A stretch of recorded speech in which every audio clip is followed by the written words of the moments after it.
Hello, আসসালামু আলাইকুম। সবাই কেমন আছেন? আলহামদুলিল্লাহ, আমি তো ভালো আছি। বারবার আমার পেজটা কেন জানি নষ্ট হয়ে যাচ্ছে, তাই বারবার নতুন পেজ খুলতে হচ্ছে আমাকে। আজকে আমি রামেন রান্না করব, সেজন্য আগেই টমেটো সস বানিয়ে নিলাম। আজকে রামেনটা হবে প্রেগনেন্সি মাদের জন্যে, অথবা যাদের নিউ বাচ্চা আছে তাদের জন্যে, তাদের মায়েদের জন্যে। রামেনে তো মূলত অনেক জাল থাকে, আমি অনেক জাল দিব না, কারণ আমার ছোট্ট একটা বেবি আছে, রাজকন্যা আছে, সেই জন্যে।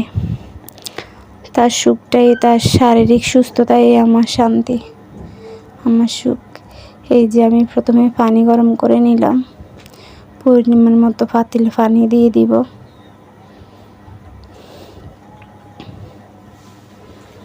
পরিমাণ মতো পানি দিয়ে দিলাম।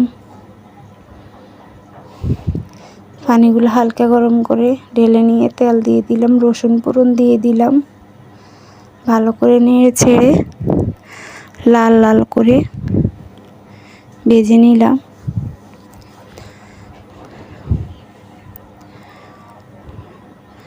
ভালো করে নেড়ে ছেড়ে লাল লাল করে ভেজে নিব। এখন ভেজা শেষ, আমি পানি দিয়ে দিলাম। ঘরোয়াভাবে সুন্দরভাবে রামেন রান্না করতে হলে শরীরের কথা চিন্তা করে এইভাবেই আমাদেরকে খেতে হবে। পানি ফুটে গেছে, আমি এক এক করে নুডলসের প্যাকেটগুলোকে ছেড়ে ঝরিয়ে নিলাম। সসগুলা কেটে নিলাম, যে নুডলসের মশলাগুলো কেটে নিলাম। পানি ফুটে গেছে, যেহেতু কাঁচা টমেটো একটু ফুটিয়ে নিব।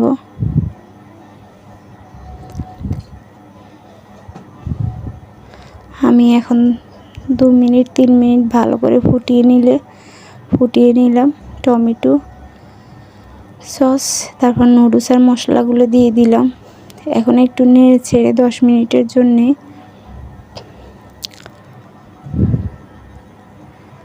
ঢাকনা দিয়ে দিব।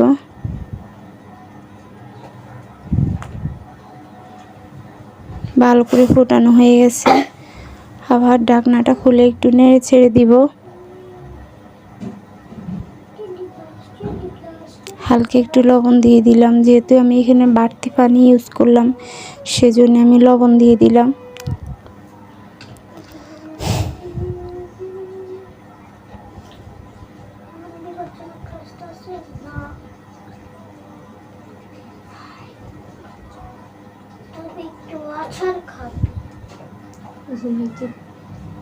আবার আমি এক এক করে 2টা ডিম ভেঙে দিলাম।